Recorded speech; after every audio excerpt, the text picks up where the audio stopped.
Here are 3 seemingly normal pictures with very dark backstories. Number 1. The Whitaker family. What looks like maybe just a normal family out to dinner, this was actually the same night that Bart Whitaker had hired 2 friends to come and kill his entire family. Plotting to do so for monetary gain, the only survivor of the hit was the father, who is not pictured here as he was the one taking this photo. Number 2. Green boots. Maybe this looks like just a snow hiker taking a break or a nap, but it's actually one of the hundreds of bodies that remain on Mount Everest as the conditions are impossible to retrieve them. Because they are left, they remain only as landmarks for future hikers. Number 3. Carl Tanzler's doll. Maybe this looks like a poor rendition of a wax figure, but it's actually the corpse of Elena Hoyos. Following her death in her 20s, a man named Carl Tanzler became obsessed with her and ended up stealing and taxidermying her body, where it remained in his home and bed for 10 years. Do you notice something kind of off about this mannequin? For anyone who's familiar with the legend, she is known as La Pascualita. The mannequin has stood in the window of a Mexican bridal shop for more than 90 years, but when she was first placed there, patrons noticed something kind of strange. The detail work on this mannequin was unusual. She was noted with eyebrow hair, veins, and even discoloration around her mouth and ears. But that suspicion soon grew to horror as patrons started to notice that she bore a striking resemblance to the owner's deceased daughter, Pascuala. Pascuala was actually said to be married herself, but ended up dying in a tragedy before her wedding day. Shortly after her death, the mannequin appeared in the window and the legend was born that these were the preserved remains of the owner's daughter. But the most compelling evidence has always been the hands. The hands are shown with wrinkles, they have veins, they even have lifelike fingernails, which is unlike any mannequin I have ever seen. The question remains to this day, could this really be the shop owner's daughter? Have you ever experienced the fear of a shark attack? I think most people are pretty aware of just how rare that occurrence actually is. But the mysterious case of Michelle Emster is one that bewilders investigators. The morning of April 15th, 1994, her body was discovered washed up on the shore of a San Diego beach. Found completely nude, her body had suffered severe injuries, including a missing leg, broken bones, and unexplained bite marks. The medical examiner rules that this was due to a shark attack, but marine experts come forward to argue the statistical improbability and note that her injuries were not consistent with that. It was also noted that prior to her death, Michelle had made several complaints to colleagues of an unknown man she claimed was stalking her, but he was never identified. The night she died, she was reported to have been dropped off at the beach, but it was unknown why she would go there alone or why she would go swimming in such cold waters if she even did. Her clothing was never recovered, but her purse was found placed far from the body. Although it was ruled accidental, the circumstances are still strange.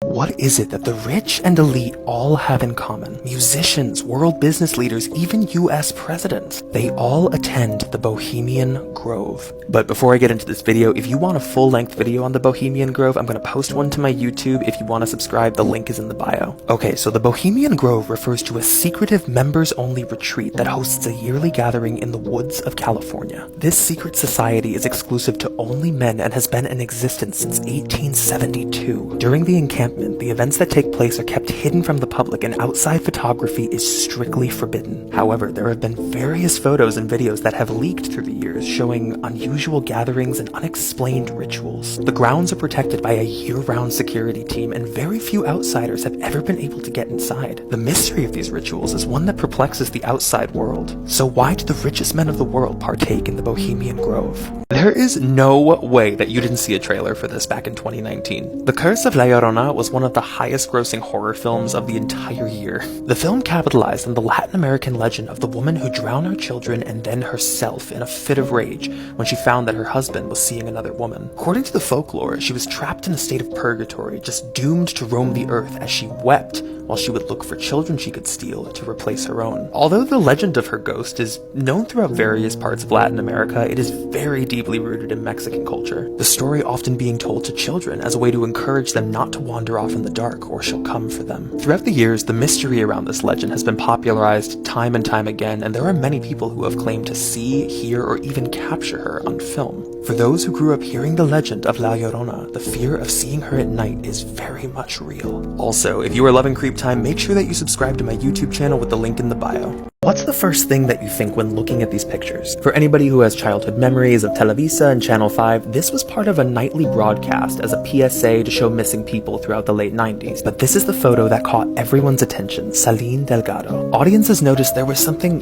kind of off about her. The photo wasn't like the others. It was grainy, it was black and white, and there was seemingly almost no information on her. An inquiry into the public files of Mexico City found that there was no record of a missing woman who was named Celine Delgado. So why was Channel 5 running an image of a woman who wasn't missing? Sleuths Online did a composite cross-comparison where her image was uploaded to a 3D modeling program and proven that it was an amalgamation of other images and that she wasn't a real person. But why? Things remained pretty quiet until that of late 2019 when Channel 5 began posting strange content without explanation. Every night around 3 a.m. there were a series of disturbing video clips that were posted to their public-facing Twitter account and then immediately deleted. But there was one video in particular that reignited the eerie feelings around Delgado. This video, entitled Celine. In it can be seen a distorted compilation of clips around an unknown woman, and then it was deleted immediately after posting. But truthfully, from a rational perspective, I could chalk this story up to any number of explanations. It could be hoaxes, it could be hackings, it could even be marketing. But the really strange part to me is why they would intentionally choose to show an image of a woman who didn't exist,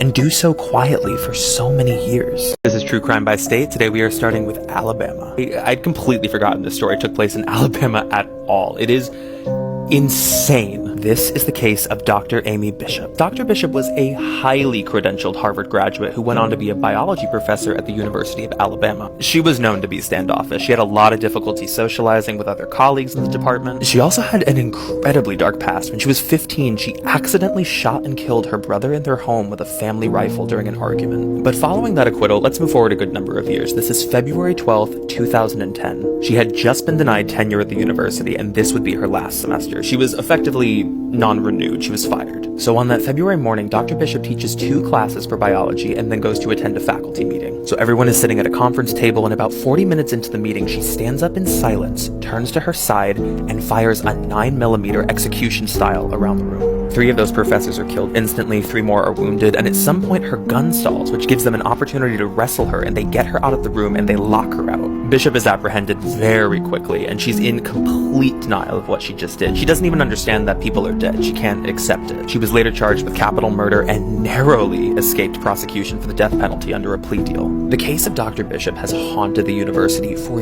years as to how someone who was capable of such atrocities was seemingly able to fly under the radar as more than just normal, but actually exceptional in academia.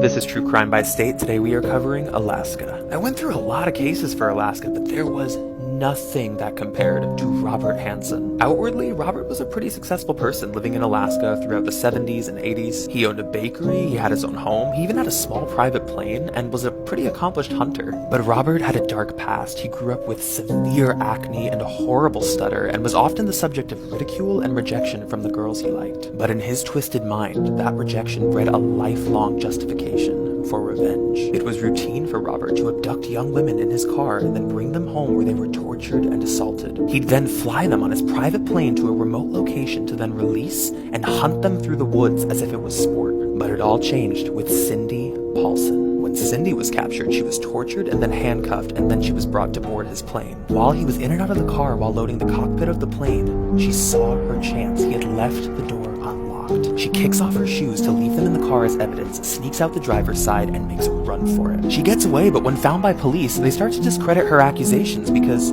she's a sex worker and he's a well-liked community member, and they don't want to believe her. But she had specific knowledge of the plane and this hunting ritual, which matched an already open investigation, so they approved a search warrant. This uncovered almost all of the evidence they needed to link him to numerous bodies that were found on those hunting grounds. His sentencing would keep him in prison for the rest of his days. But if it hadn't been for Cindy, there's no knowing how long he would have gone on killing.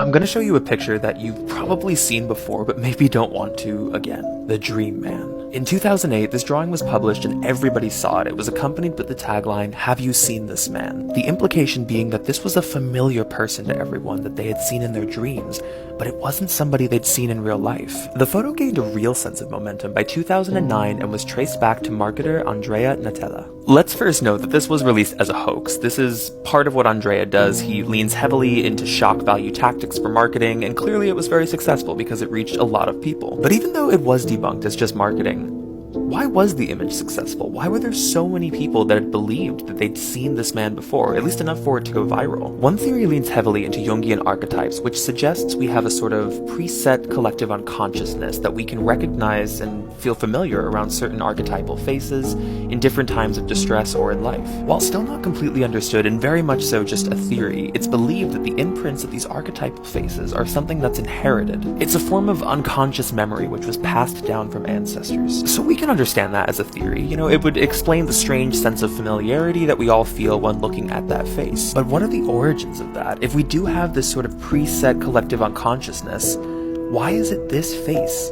that fits into one of those archetypes that we all find to be familiar? This is True Crime by State. Today we are covering Arizona. I know everybody thought I was going to do Jody on this, and I will do a video on her story, but this story floored me. This is the story of Phoenix, Arizona man Scott Falater, otherwise known as the Sleepwalker. On the night of January 16th, 1997, a neighbor wakes up to the sounds of screaming coming from next door. He then witnesses Scott dragging his wife of 20 years as her body lay lifeless and bloodied, and then pushes her head under the water of the backyard pool. Police rush to the scene and pull her out of the water and find that she had been stabbed 44 times. They find Scott right up the stairs and arrest him in the house and then usher his children to safety. The initial story, when he kind of comes to, is that he was in a deep state of sleepwalking. Okay, so you hear that, and the first thing you think is, this is bull. This is bull. But corroborating reports from his family and friends do indicate that he has a severe struggle with sleepwalking, and his defense actually goes on to argue this in court to plead for his innocence. Although the defense testimony is compelling, there is a witness that comes forward that says he saw him trying to calm down the family dog during the murder, which they believe can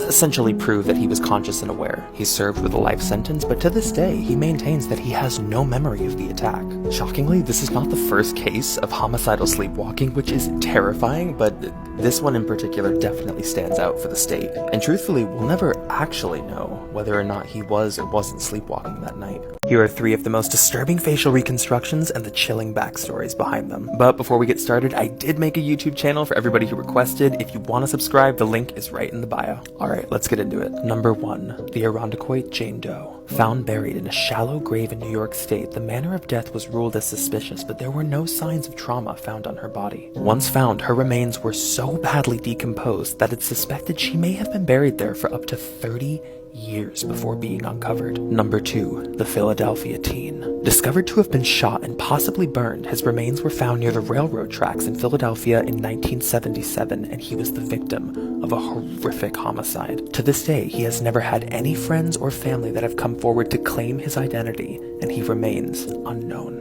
Number 3. The Swimsuit Boy. He is one of the only unidentified bodies to come from the Dean Coral serial killings. Discovered buried beneath the shed, among others, his remains were wearing a multicolored swimsuit, hence the name. And it's not at all that this is a bad reconstruction. It's actually unsettling to me because it's pretty good. When you're looking at it, it's almost like the eyes are looking right back at you. It's that realistic. But what makes it all that more eerie is that it's linked to a missing boy that no one has ever claimed. I think as we get a bit closer to Halloween, and I'm going to try to cover some Halloween-specific cases and mysteries on this account. Welcome to Creep Time on TikTok with Silas Dean. This is the mysterious case of Chris Jenkins. On Halloween night in 2002, 21-year-old college student Chris Jenkins goes out for a night with friends in downtown Minneapolis. At around midnight, his friends lose track of him and can't seem to find him anywhere, so his sudden disappearance is reported to the police. Chris remained missing for 4 months until his body was discovered in the Mississippi River. Police had immediately recognized him because he was still wearing his Halloween costume in the water. Ruled as maybe an accidental drowning because he was drunk, his parents insisted there might be something else going on here and pushed for a further investigation. A re-examination of his remains deemed that his death was not accidental, but a homicide. Authorities remained very quiet about public details of the investigation, but an incarcerated witness would come forward to say that he witnessed the murder of Chris that night and that his body had been dumped into the river off a bridge. This has never been substantiated by evidence. Authorities believe that this man has no reason to be lying about this. This case has also been theorized to be connected to a string of mysterious deaths around the Smiley Face murders. Around the same time that Chris went missing, there would be at least 40 other college-age males who go missing and are found dead under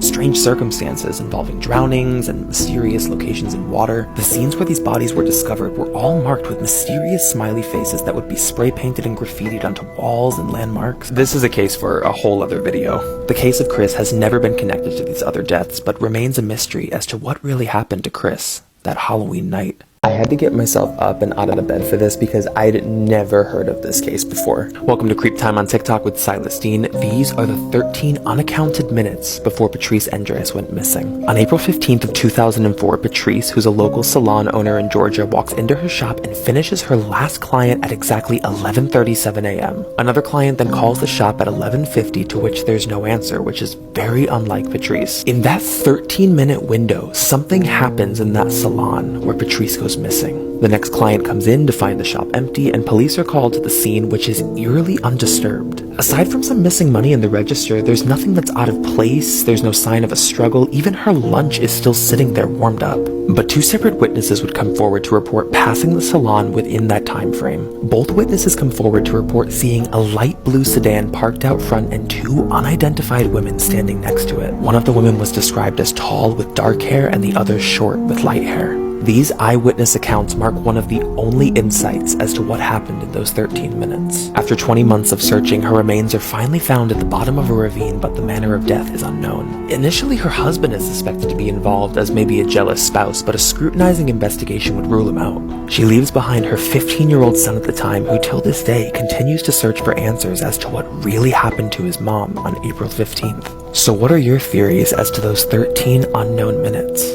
Halloween is here, Halloween is upon us, it has come. Welcome to Creep Time on TikTok with Silas Dean. Today we are looking at 3 unexplained pictures caught on camera, and number 3 is horrifying. Number 1, Loch Ness Lake is famously known as a lake that houses a legendary creature known as the Loch Ness Monster. In a recent photo captured by a tourist, they spot the back of something strange in those waters. This might look like just a large fish, but by proximity to the landmarks around it, whatever this is in the water, it's over 8 feet in length. Number 2, this photo was captured in 2010 with a group of UK teenagers hanging around a construction site for a nearby building. They took several photos on a digital camera and immediately noticed the figure in the window behind them. Freaked out, a couple of the guys try to climb the scaffolding to call out to whoever's hiding in that building, but to their shock, when they got up to the window, they saw that the floor hadn't even been finished in the building and no one could have been standing at that window. Number 3, everybody knows the McDonald's Playscape is a kid's dream location. So when a mother and daughter arrived at one nearby, they were excited to see that there were no other parents or kids around. It was completely empty. While playing in the playscape, the mother captures this photo and sees a gray face standing right next to her daughter inside the tunnel. When the daughter comes down, the mother is distressed and she inquires about who this other child is who's inside the playscape alone, to which her daughter replies, it's her imaginary friend, Beto. This is a terrifying case. It's terrifying because it could happen to any of us. Welcome to Creep Time on TikTok with Silas Dean. This is the haunting story of the Watcher. On June of 2014, Derek and Maria Broaddus and their 3 children are moving into what they believe is their dream home. This house would later be known as the infamous 657 Boulevard. 3 days following the sale, an anonymous letter is received, signed The Watcher. The letter would describe intimate details about the family and claim to be from someone who was watching the house. The letter is brought to the police with the former homeowners, and they're instructed to keep everything quiet while the investigation is underway. 2 weeks would pass and a second letter is received detailing even more knowledge of the family. Chillingly, the letter is now describing things that are taking place inside the home. Things that you could only report seeing if you were watching through a window. The letter would describe details of watching their daughter paint from inside the house. The family would actually remove their children from the home and then worked for 2 years trying to sell it. But at this point, details of the case and rumors of the house had already circulated through the media, and the house was essentially unsellable. In 2016, they're finally able to find a buyer, but then another letter is received. This letter is vicious and threatening, even going as far as to threaten an accident that could happen to a family member. Despite security cameras, fingerprint samples, cold leads, police are never able to identify the Watcher, nor do they know if the Watcher is still watching 657 Boulevard. I've wanted to cover this case for so long. Welcome to Creep Time on TikTok with Silas Dean. This is the mysterious disappearance of Frederick Valentich. On the evening of October 21st in 1978, Australian pilot Frederick would rent a commercial aircraft for a routine cargo trip. At 7:06 p.m., he radios in to air traffic control to ask if there's any expected air traffic at the 5,000-foot level, to which air traffic control says no. He reports seeing a long, metallic aircraft with 4 bright lights moving at very fast speeds. The control room starts to notice a panic in his voice as he realizes the aircraft is getting closer to his, and he asks if maybe it could be a military plane, due to the unknown appearance and the speeds it's able to travel. But the control room repeats they have no knowledge of any known aircraft that's supposed to be in that area, nor one that fits that description. While trying to identify what he's seeing, he radios in that the aircraft is now hovering above his, and he describes a bright green light shining from the base and a shiny metallic exterior. Frederick is then heard on the radio for one final time where he says, "It's not an aircraft." His transmission is then interrupted by an unknown sound which was described as metal scratching together before going completely static. This was his last recorded correspondence before his plane is deemed missing. Despite search efforts and investigations, his plane is never found, and no one really knows what Frederick saw that night. Those final last words are some that have haunted the flight community for decades. Thank you guys so much for 10K. So to mark the milestone, we are going to do a very requested case. This is the infamous story of the Black Dahlia. So everything really begins on January 15th. It's early morning, it's 1947, and a woman who's walking stumbles upon the severed remains of an unknown woman in South Los Angeles. Her body is mutilated. She had been sliced in half, all of her blood had been drained, and she had been cut from the corners of her mouth all the way to her ears. Los Angeles had never seen anything like this. It becomes front page news for over 31 days straight. She's eventually identified as Elizabeth Short. 22-year-old Elizabeth Short was living in Hollywood at the time as an aspiring actress with a little bit of a troubled past. But the theories around this murder are really what's fascinating. The one that makes the most sense to me is that this was most likely carried out by someone with medical experience. The incisions at the corner of her mouth, as well as how her body was severed, would indicate the experience of a surgeon, which leads us to George Hodel. George was a Los Angeles physician who was widely expected of being involved. Not only would he have the medical experience to actually carry out these murders, but his own son comes forward to identify a picture of the Black Dahlia found in a family album. With a history of masochistic fascinations as well as incestuous assaults, he certainly fit the psychological profile of somebody who could carry this out. Although he would be heavily investigated, there is no evidence that can prove his involvement. One of the most infamous unsolved cases of the 20th century. And till this day, no one knows for sure what happened to Elizabeth Short.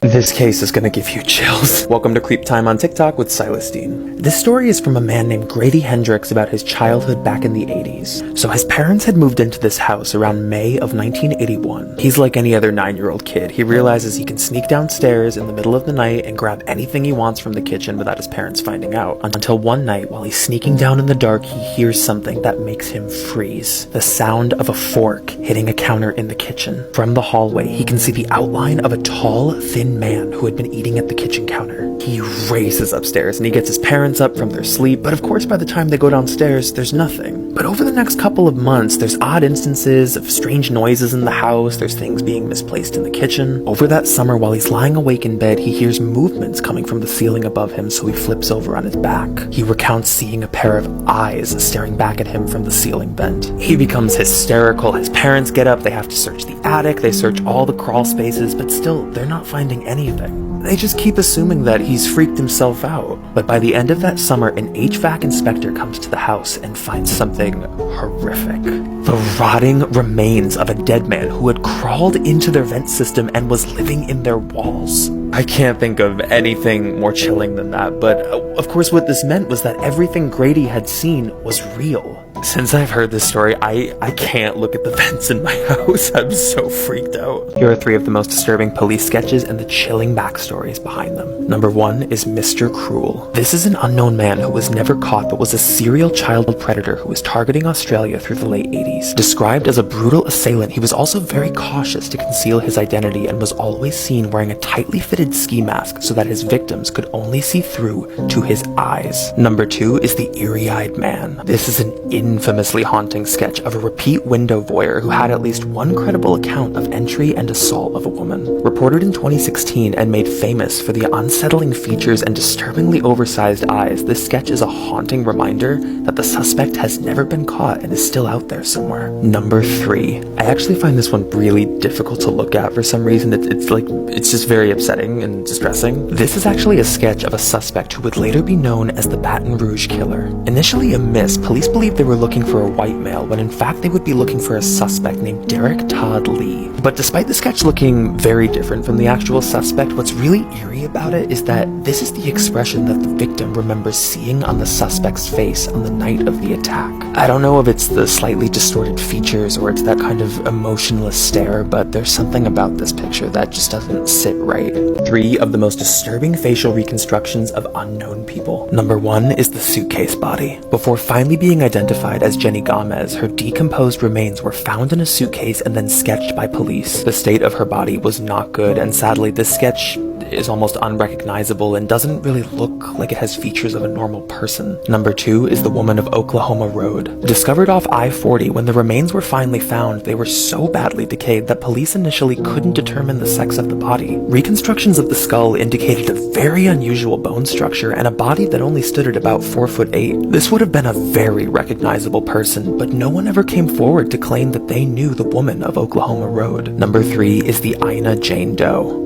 I don't like looking at this picture at all. It's really bad. It was in 1993 that the severed head of a disabled woman was found by a group of children in Illinois hanging from a bush. An attempt was made to reconstruct her features, but no one ever identified her. It was deemed as pretty unusual that a disabled woman wouldn't have anyone identify her, as she most likely had contact with either doctors or even a caretaker at some point. The Ina Jane Doe remains an unknown, and this reconstruction is by far one of the most disturbing. Imagine if your grandparents just disappeared, like completely without a trace. Welcome to Creep Time on TikTok with Silas Dean. This is the haunting story of Charles and Catherine Romer. On April 8th of 1980, a wealthy elderly couple named Charles and Catherine check into a Holiday Inn right off I-95. They're just on their way home from a vacation. But to put this in context, this wasn't a usual choice for them. These were two very well-off people, so to choose a Holiday Inn, it wouldn't have been typical of them. But not long after checking into their room, the couple seemingly vanished. After 2 or 3 days, hotel management became concerned that they hadn't seen the couple leave their room, so they went to go check on them. This was only to find that their room had never been slept in. Inside the room were all of their clothes, their travel diary, and over $60,000 of Catherine's jewelry. Hotel staff then goes out to the parking lot and finds that their car is missing, but no one ever saw them leave. At the time, only one witness comes forward saying that they saw this car miles away at a restaurant circuit, but after they interviewed people at the restaurant, nobody remembered seeing this couple. Despite search efforts, they were never found after that night, and no one really knows what happened to them. Caution, as there is a police sketch shown in this story that some people find distressing. Welcome to Creep Time on TikTok with Silas Dean. This is the disappearance of Zeb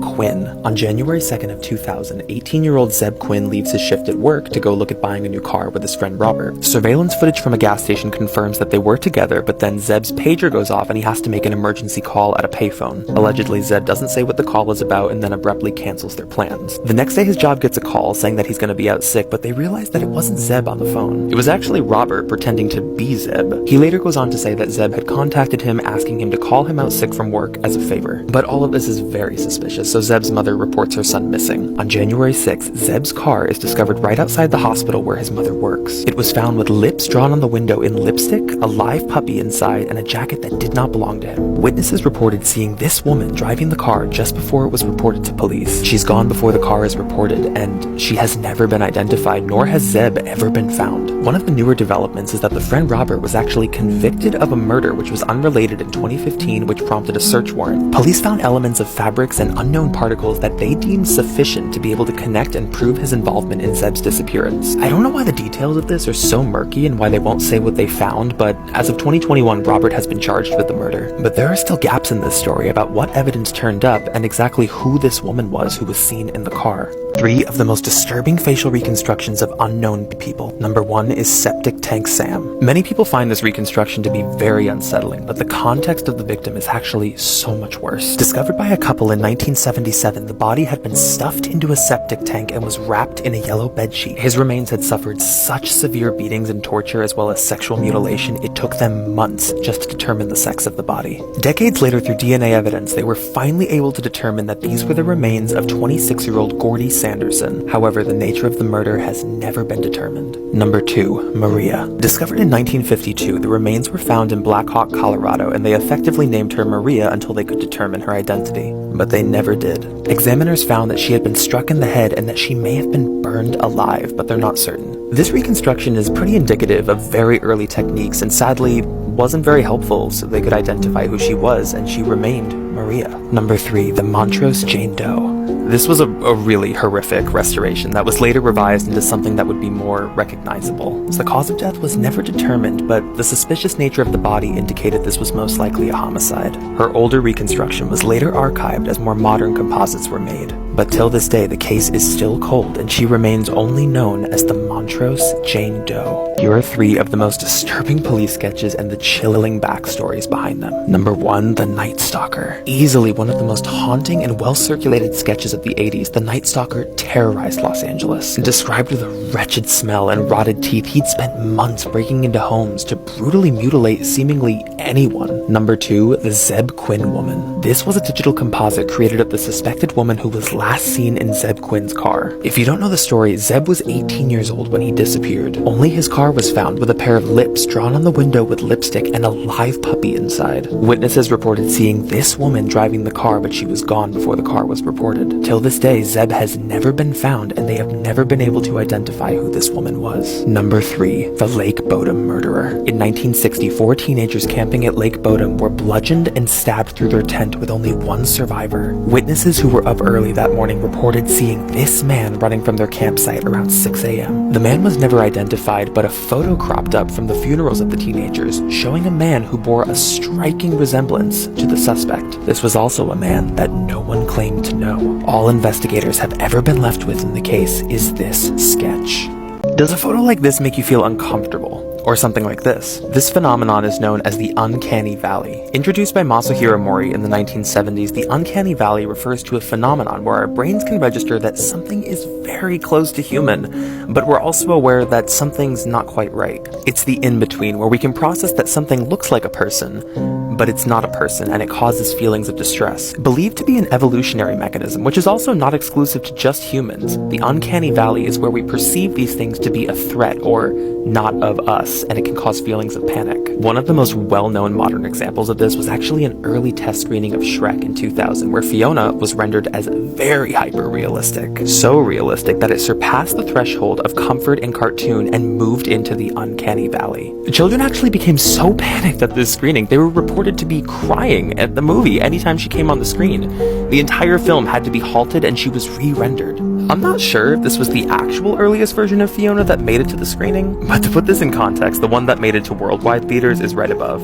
But I did happen to find this monster from some of the early test footage of Shrek. The Uncanny Valley is still a widely unstudied phenomenon, but it continues to become more and more pervasive in entertainment as well as our modern animation. Welcome to Creep Time on TikTok with Silas Dean. Here are 3 unexplained photos and the chilling backstories behind them. Number 1. Motion detected. Shared in 2017, this was a photo alert sent to a man's phone when it was captured on his motion detection camera while he was out. Initially when spotted, he panicked and assumed this could be a break-in, but the home was found without any trace of an intruder and nothing had been moved or stolen. All that was left was this image showing that someone or something was in that house. Number 2. Dry dock. In 2014, a dry dock ship was in the process of being dismantled. A single foreman was instructed to show pictures showing the exterior and interior to date progress. While traveling through the dark of the ship, only lighting his way by flash and lantern, he later realized he caught this picture. When enhanced, an unknown man holding an axe can be seen lurking within the dark of the ship. The ship was searched by a military team, but no one was ever found, and there is no security footage showing anyone leaving the ship to the dock.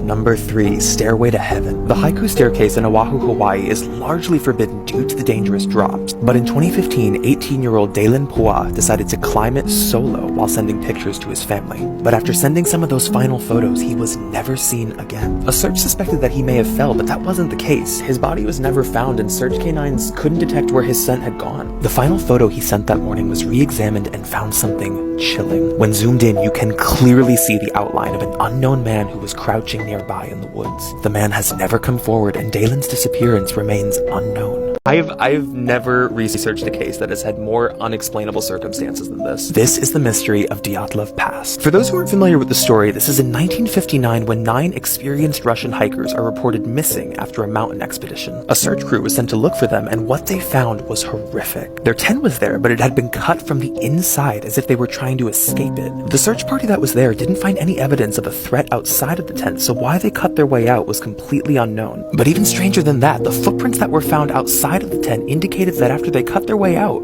they weren't running. They were just walking normally. The bodies are all discovered kind of scattered in a several-mile radius throughout the snow, some of them half-dressed. 6 of them died from hypothermia, and 3 of them died from an unknown blunt force trauma causing severe damage to the skull and chest. 2 of them are found without eyes, 1 with their tongue cut out, and 1 without eyebrows. 1 of the bodies also tested positive for unusually high levels of radiation in their clothing. The most widely accepted theory is that this was some kind of an avalanche that had melted by the time the search party came, and that the missing eyes and tongue were just attributed to animals. But let's talk about some contradicting evidence here. These were 9 very experienced hikers that would know enough not to set up camp in any sort of a danger zone, nor was there any evidence that an avalanche even occurred by the time the search party came. That, in addition to the slow-moving footprints outside of the tent when they were supposedly trying to outrun this avalanche, or even the radiation in the clothing. The case has never conclusively been closed, but no one really knows for sure what they saw that night that made them cut their way out of their tent. 3 of the most disturbing police sketches and the chilling backstories behind them. Number 1, the handyman. On the night of June 5th, 2002, 14-year-old Elizabeth Smart was abducted from her bed at knife point by this man. Her little sister was right in the same room pretending to sleep while everything went down. The immediate suspect was a handyman who had worked on the house just a few months prior. Despite being chilling, that sketch actually led investigators on a credible tip that took them to Brian Mitchell and his wife, where they had been keeping Elizabeth in remote captivity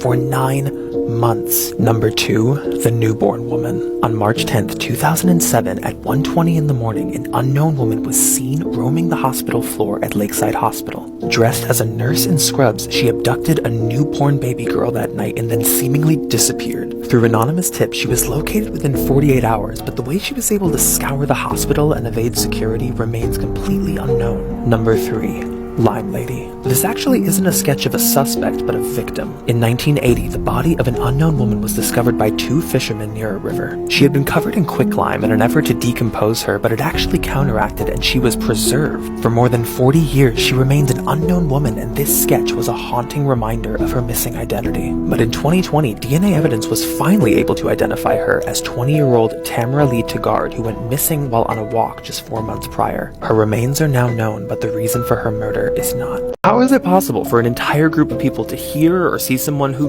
doesn't actually exist? Welcome to Creep Time on TikTok with Silas Dean. This is the unexplained mystery of Frida Sofia. In 2017, Mexico was hit with a devastating earthquake that crushed multiple buildings. One of those buildings being a school right in Mexico City. There were, of course, numerous children and adults who were trapped under the rubble, but there was one girl in particular who caught the attention of the media. A 12-year-old girl trapped under the debris who was responding to rescuers saying that her name was Frida Sofia. There was round-the-clock coverage, and a nation assembled around the story of Frida, and she became a symbol of hope in these efforts to rescue the children and her. Rescuers and journalists had multiple accounts of speaking with Frida and confirmed that she was far down beneath the rubble underneath a piece of granite but physically stable. There are some responders who report even seeing her wiggle her fingers far down through a crack in the debris. But here's the problem. Frida did not exist. The school actually comes forward and makes a statement saying that they have all children accounted for and they have never had a record of a girl named Frida Sofia. Multiple stations and people of leadership have to come forward and make statements of retraction and say that she's not down there, she never was, and she's not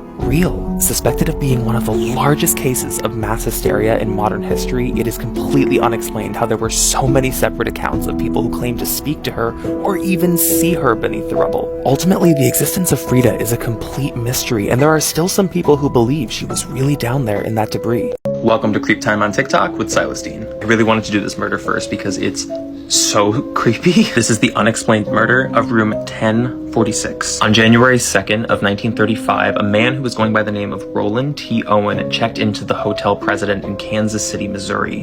While staying in the hotel, there were multiple accounts of housekeeping, finding him in the room, sitting upright on the bed, fully awake, fully dressed, and sitting in almost complete darkness alone. There was also a confirmed account of a maid coming into the room when he was not there and finding a note by the bed that read, "Don, I will be back in 15 minutes, wait." There were actually several accounts of housekeeping hearing a couple of voices in the room, particularly the voice of a man who was not checked in and who was not this person. On January 4th, a bellhop enters the room, which had been locked from the outside, and finds Roland on the floor covered in blood. He had been beaten and stabbed, but was still alive. Police were called to the scene and questioned him while he was still alive and asked him who had done this to him, and he said no one. He had just hit his head on the tub. Roland would die in the hospital several hours later without confirming any suspects. As police are looking for leads, they realized the name that he had given to the hotel was not his name. Police ended up running his sketch in the papers, but nobody was able to come forward to adequately identify him at the time. After about a year and a half from the murder, a woman comes forward from Alabama named Ruby Ogletree,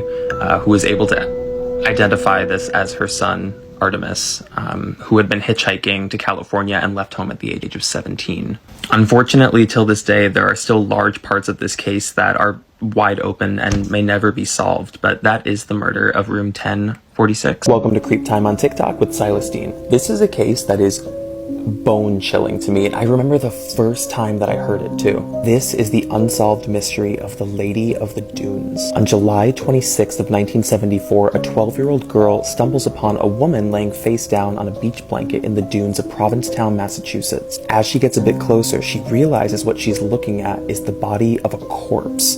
This woman had been laying there in the dunes for up to 3 weeks. She was found almost decapitated, her hands cut off, and a severe head wound that likely came from somebody who was laying there next to her in the sand. She was also found with a blue bandana and a pair of blue jeans that were under her head at the time that she died. And despite this massive public search effort to try to identify her, no one is ever able to come forward to accurately identify the Lady of the Dunes. The body has been exhumed multiple times, trying to scrap for new evidence, make more modern composites of her face, but despite all of that, the case still remains cold. One of the more recent theories is actually a connection to the 70s film Jaws, which had been filming that exact summer just about 100 miles away from Provincetown. In the film, an extra can be spotted who is wearing the exact same clothing that was found with the Lady of the Dunes. And side by side, she's also a very close match to the modern composite drawing. Despite a ton of public outreach, no one has ever come forward to either claim themselves to be or identify this extra. The case remains unsolved and the question still remains, who was the Lady of the Dunes? Welcome to Creep Time on TikTok with Silas Dean. This is just an eerie case. This is the mysterious murder of Blair Adams. Adams was a construction worker living in British Columbia, and a few weeks prior to the events that took place, his friends and family noticed a very stark change in his personality. On July 5th, 1996, he withdraws all of his money from his accounts and leaves for the US unexpectedly. Eventually, he makes his way to Knoxville, Tennessee in this rental car. The rental car marks one of the first known sightings of Adams once he reaches the US at a gas station. While at the gas station, Adams asks an attendant to help him start his car. The attendant realizes he's using the wrong key and offers to help look. He asks him to check his pockets, which he refuses to do. He instead decides to leave the car at the gas station and just go to a nearby hotel. At around 5:30 p.m., Adams arrives at the Fairfield Inn, where he's seen outside pacing anxiously for almost an hour before he goes inside, gets a room, doesn't take his change, and doesn't go to the room, just leaves. This would also mark the last time Adams was ever seen alive. The following morning, the body of Blair Adams is discovered near a local construction site where he's covered in bruises, scratches, has a severe wound on his head, and a fatal wound to his abdomen. The strange part about this case is that all of Adams' belongings were found with his body. All of his cash, his jewels, the missing key to that car, and there was also a long strand of hair that was found in his hand, presumably ripped out from his attacker. Till this day, no one really knows why Adams traveled to Tennessee alone or who's behind the murder. Welcome to Creep Time on TikTok with Silas Dean. This is a case that does not sit right with me. Today we are covering the unsolved death of Matrice Richardson. On September 16th, 2009, 24-year-old Matrice is arrested in Malibu in a very manic state. Her family is contacted and they beg officers to keep her in custody while she's in a state of distress so she's not a danger to herself, which they do not. Around 12:30 in the morning, she is completely released from custody. She is released without any of her belongings and she is completely alone. The last verified sighting would be around 6:30 a.m. that same morning when she's spotted up a hike spanning several miles into Montanito and she's seen in someone's backyard. The police are contacted for the trespassing, but she's gone before anybody even gets there, making this the last moment that she was seen alive. Follow for part 2. Welcome to Creep Time on TikTok with Silas Dean. This is part 2 of the Mitrice Richardson case. So after she's spotted in the backyard at 6:30 in the morning, she would never be seen alive again. Mitrice goes missing for over 10 months, but she would eventually be found by rangers who spot her in a wooded creek area over 7 miles away from the sheriff's station. Her body is described as completely undressed, partially preserved, and her head is completely severed. Police officers are the first officials to arrive at the scene before anyone else. This is when the case gets unsettling. Police wait over 90 minutes before contacting the coroner to come to the scene. They then delay the coroner from coming for hours. There were also conflicting reports about the state in which the body was found, the location of the severed head, whether or not it was severed. In that time before the coroner gets there, the body is moved, the scene is disrupted, and the remains are completely collected before the coroner even has a chance to inspect the scene, and it's ruled an accidental death. The coroner even goes on to make a statement saying he had never seen a case in which remains were removed without the presence of a coroner. There's also new evidence that comes to light when security footage crops up from the night she was in custody in her cell, which her family was told did not exist. It does show Mitrice in her cell in severe distress, but the mystery of her death remains unexplained. Over the years, various investigators have weighed in on the case, and due to the nature of the remains and the handling of the scene, it's not off the table that foul play and/or a cover-up might have been involved. Welcome to Creep Time on TikTok with Silas Dean. Today we are covering the disappearance of Maura Murray. Maura is a 21-year-old college student studying nursing in Massachusetts in the year 2004. On February 9th, she sends an email to school letting them know she'll be gone for a week due to a family death, but no one in her family had died. Records that were obtained from her computer would show an earlier search on MapQuest for directions to Burlington, Vermont. At 3:40 p.m. on the same day, she would withdraw all of her money from a local ATM. At around 4 or 5 p.m., she takes off on this trip, having told no one, and just starts traveling up Interstate 91 North. Around 7:27 p.m., Maura's car is crashed on a sharp, snowy turn along Route 112 in New Hampshire, and a neighbor would call the police. Another driver who's returning home also passes her and offers to call for help. She pleads with him not to and insists that she's already called AAA, but phone records would later show that she never called AAA that night. The man carries on home, but decides to call 911 anyway. Between 7:27 and the police arriving at 7:46, Maura is gone. The car is found completely abandoned, and she's taken her cell phone and her credit cards, none of which have ever shown a record of being used since that night. That driver would be the last verified sighting of Maura. A witness would later come forward to report seeing a young person dressed in dark clothing traveling very quickly by foot around 8:30 p.m., roughly 4 to 5 miles up Route 112 on the same night. But it was never confirmed if this was Maura. It's been over 17 years since the disappearance, and the case has never been solved. This story is terrifying to me. Welcome to Creep Time on TikTok with Silas Dean. Today we are covering the disappearance of Brandon Lawson. On August 8th, 2013, Brandon Lawson gets into a fight with his girlfriend. She believes he's under the influence, and he leaves at 11:54 p.m. to go to his dad's place. While driving after midnight, Brandon runs out of gas along Route 277 near Bronte, Texas, and he calls his brother for help. He speaks distressingly, claiming that he sees someone on the highway and that he's being followed, but it's unclear whether he might have been hallucinating or if he actually saw someone. Between 12:50 and 1:15 in the morning, Brandon would make a series of very distressing phone calls, one of which is to 911. For reasons unknown, he would leave his truck and then sprint into the woods off the highway. Officers and his brother arrive by 1:10 and find the truck completely abandoned. His brother then gets a call from Brandon where he's described as panicked and claims that he's bleeding. His brother asks where he is, and he replies, "I can see you, I'm right here." But neither police nor his brother can see or hear him anywhere. This is the last known call received from Brandon before he's deemed a missing person. The car is towed by morning, and he has never been seen since. But the question still haunts the family. Did Brandon really see someone on the highway that night? And if he did, where did he go? Do not watch this video if you are easily scared. Welcome to Creep Time on TikTok with Silas Dean. Today we are covering a story, I think it was reported in 2019, about the Rocky Mountains of Colorado. The couple that reported the story wished to remain anonymous, so of course I am going to be respectful of that. The story does take place in the Rocky Mountains, which is a really popular location for sightseeing, for hiking. I've driven through there a couple of times. At some point on their hike, they're going way off the trail. They're just basically trekking through the woods. They're not even on a real path anymore. They stumble upon what they describe to be kind of like a small silo. It's basically just a tiny structure that has a door, but nothing else around it. This is pretty brave, but they decide to go explore and open the door. What they find inside is so eerie. They describe it as what sounds like a torture cell. They describe a single chair, they say there are chains in the corner, and they also report seeing a trap door in the floor, which they knew they were not going to open. While they're there, they also report possibly hearing footsteps outside of this thing, so they immediately close the door and they head down on the hike as fast as they can. They get back to their car and they just head home. They're freaked out. It's never really clear whether or not they reported this to the police, which is maybe in part why they chose to remain anonymous, but they're still never clear what it is they walked in on. So what do you think this mysterious room is?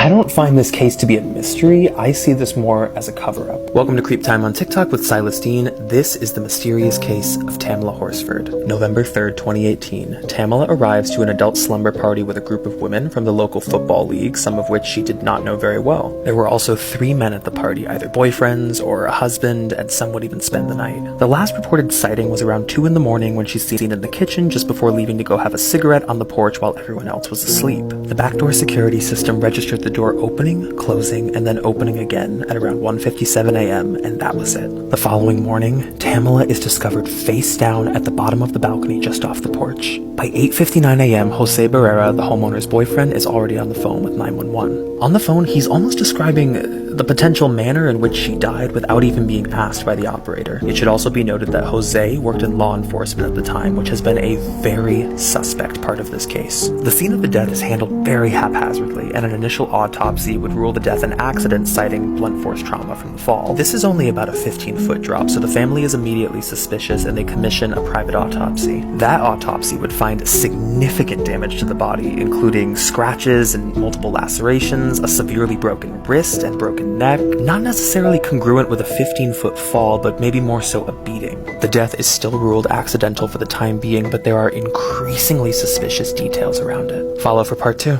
This is part 2 of the Tamala Horsford case. Jose, the homeowner's boyfriend, would actually be fired as a pretrial officer down the line for trying to illegally obtain internal details about Tamala's case file. Investigators lead with a theory that she was just so intoxicated she fell right off the 4-foot banister, but neither a second toxicology report nor videos taken that night show her anywhere near that drunk. Looking at the circumstantial evidence here, it just doesn't add up. She's found with a severely broken wrist, one that hit a major artery that would have pooled blood under the body, although when her body is found, there is no blood found under her wrist or her body. The factor of race has played a huge part in this case. Immediately suspects that Tamala was the only woman of color who was invited to this party. Witness testimonies report derogatory comments and jokes that were made at Tamala that very night. One woman calling her Bob Marley, and then the aunt who discovered her referring to her as the woman from the islands. More troubling than that, this is a picture of Chris Shelton, who was the deputy coroner on the scene who determined the manner of death. Not to mention, this is already taking place in a part of Georgia where there is a painful history of racism. One of the last pieces of overwhelming evidence is a deleted Facebook post from the woman who hosted this party. There are no public screenshots of this Facebook post, but it was provided by a friend to CBS 46 and then confirmed from a statement from her attorney saying she misspoke.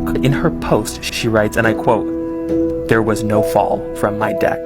The post was deleted shortly after. We can't continue to give the benefit of the doubt when there is just so much evidence. Something happened here that we don't fully know.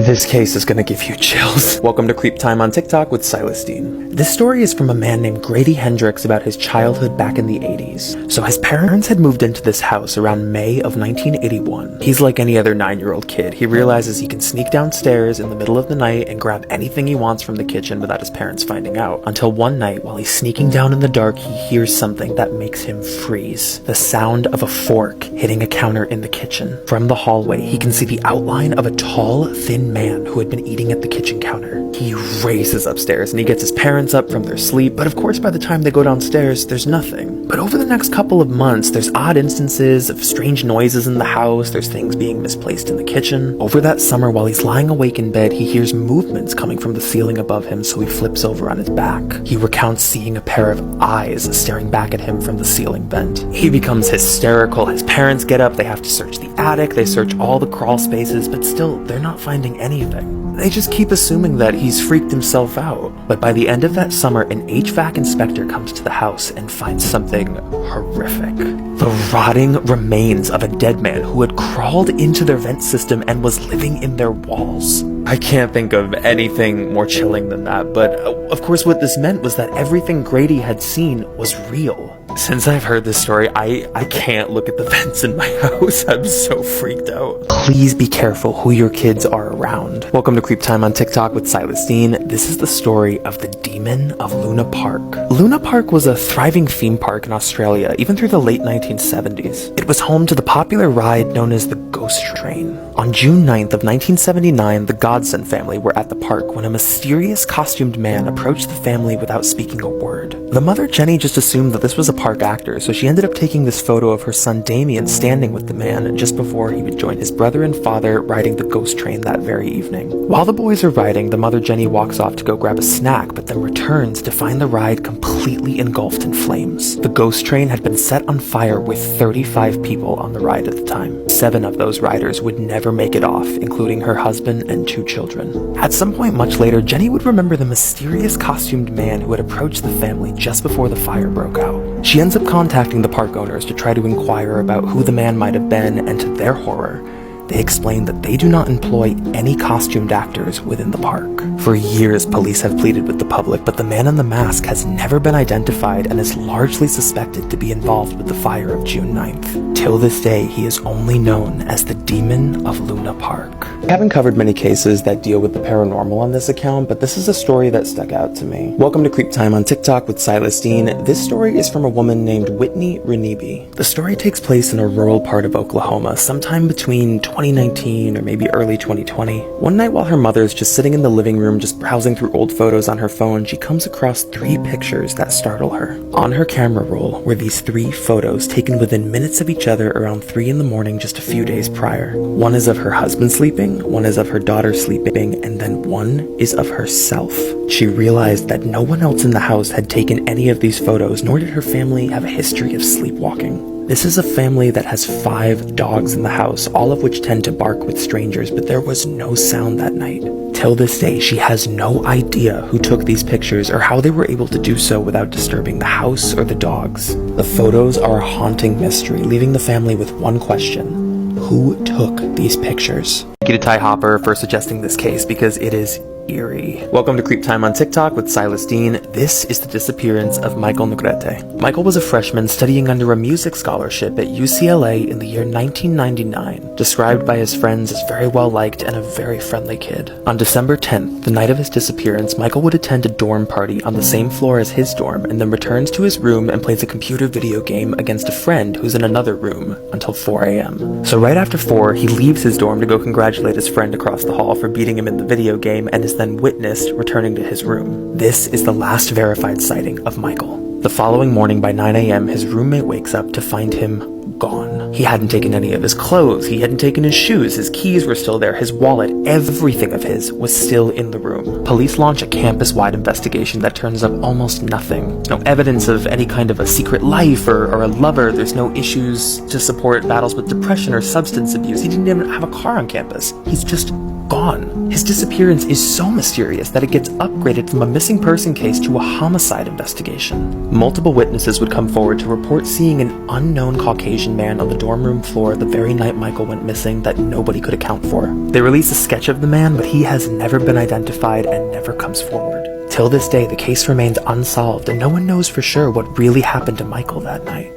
Thank you to everybody who asked me to do this case. I will do my best. It is highly detailed. Welcome to Creep Time on TikTok with Silas Dean. This is the disappearance of Bryce Laspisa. Bryce is a couple of days into his sophomore year of college when his friends start to notice that he's exhibiting strange behaviors, he's becoming paranoid and consuming substances, so they contact his parents. Concerned, his parents insist that he makes the 7-hour drive back home to stay with them. But the following morning, they get an alert of a service request at a rest stop called Button Willow, so they contact the station. They end up getting a hold of a serviceman who says he'll go check to see if Bryce is still around because he filled up his tank with gas just a few hours before. He does find Bryce, but finds that he's been sitting in the same exact spot for over 3 hours. His parents get a hold of him, and despite the odd behavior, they just end up insisting that he gets on the road. When he's still not home, his parents end up contacting the police. The phone company ends up doing an emergency trace of his cell phone and finds that he is still at this rest stop. It had been like an additional 9 hours of him sitting in the same exact location. Police do show up that evening and they're able to find him, so they end up questioning him. They run a sobriety test, but all of his behavior seems normal and they just have him call his parents, who surprisingly, despite all of this strange behavior, just insist that he gets back on the road. A few more hours go by and the same serviceman from before actually contacts the parents and says that he is still sitting at this rest stop doing nothing. He basically ushers Bryce into his car and then follows him onto the highway to make sure he gets on the road. This would be one of the last verified sightings of Bryce. Follow for part 2. This is part 2 of the disappearance of Bryce Laspisa. After he finally gets on the highway, his parents call him and they demand to know where he is. They want to know what landmarks he's around, what he's seeing. He ends up just saying it's too dark, he can't see anything, but his GPS says he'll be home by 3 in the morning. He then calls them back just after 2 a.m. and tells them that he's too tired to drive and he's going to pull off for the night. This would be the last conversation they ever have with Bryce. 6 minutes after that call, Bryce's car is caught on security camera going off-road. He had veered off the highway for an unknown reason and just starts accelerating through rough terrain going up towards a cell tower. At 2:15 a.m. his car is caught on the security camera and then disappears for 2 hours, which are completely unaccounted for, and is then seen one last time at 4:29 a.m. At 5:15 a.m. he floors his car going downhill and flips it off a 25-foot ledge into a ravine, but survives the crash. The car is found by the following morning with the window kicked out and all of his belongings inside, but he is nowhere to be found. Police conduct a number of searches using trace canines that were able to track that after the crash he was able to travel pretty far on foot, but then at some point his trace just disappears. It's possible after the crash he had some sort of head injury and couldn't remember who he was, and he had just wandered off in confusion and gotten lost. But despite multiple search efforts, none of his remains nor any evidence of his whereabouts has ever been found.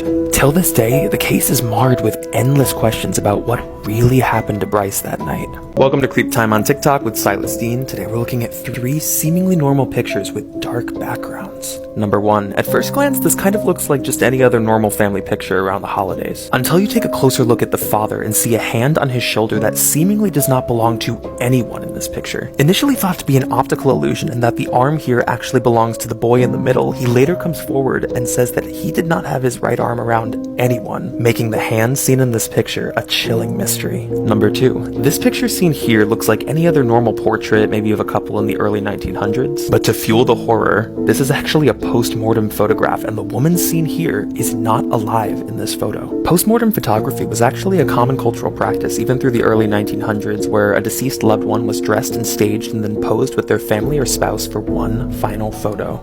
Number 3. You might skim past this shot as just any other normal picture of maybe 2 college-age guys at a party, but this is actually a photo of Tyler Hardley after he just killed his parents. Just 3 hours after brutally murdering his parents with a hammer in the upstairs bedroom, he throws a party at his house with the bodies hidden upstairs. Guests at the party had absolutely no idea, making this picture terrifying in context. Before we get into the story, I am going to caution this with a warning, as it does involve assault as well as minors. Welcome to Creep Time on TikTok with with Silas Dean. This is the haunting story of the Beast of Jersey. So when we're talking about Jersey here, we're not talking about New Jersey. We're talking about the island of Jersey, which is right off the coast of France. This is a very small town on this island, and it was completely terrorized by a man in a mask through the 1960s. He was known to wander the streets at night, where he would break into houses through open windows and kidnap and assault women and children. To locals, this man was known as the Beast of Jersey. He was described with a wretched smell, and he would wear nail-studded garments and a horrible rubber mask and then climb through windows only between the hours of 10 p.m. to 3 a.m. Desperate for answers, the public and their paranoia had initially suspected this man, a local fisherman who was known to be eccentric and lived alone. Locals were actually so enraged that they burned down this man's cottage and he self-exiled. But those suspicions are soon cleared when attacks from the Beast continued. It wasn't until 1971 when attention is turned to a man named Edward Pinnell. Edward was a local construction worker and a husband. He had no real criminal record to account for. But when pulled over one night by police, officers would notice several costumed items in his car. These costumed items matched the description of the Beast. He is arrested and tried and would face 30 years behind bars, convicted on all counts of his brutal assaults. But the painfully dark history of the island still remembers the 11-year reign of the Beast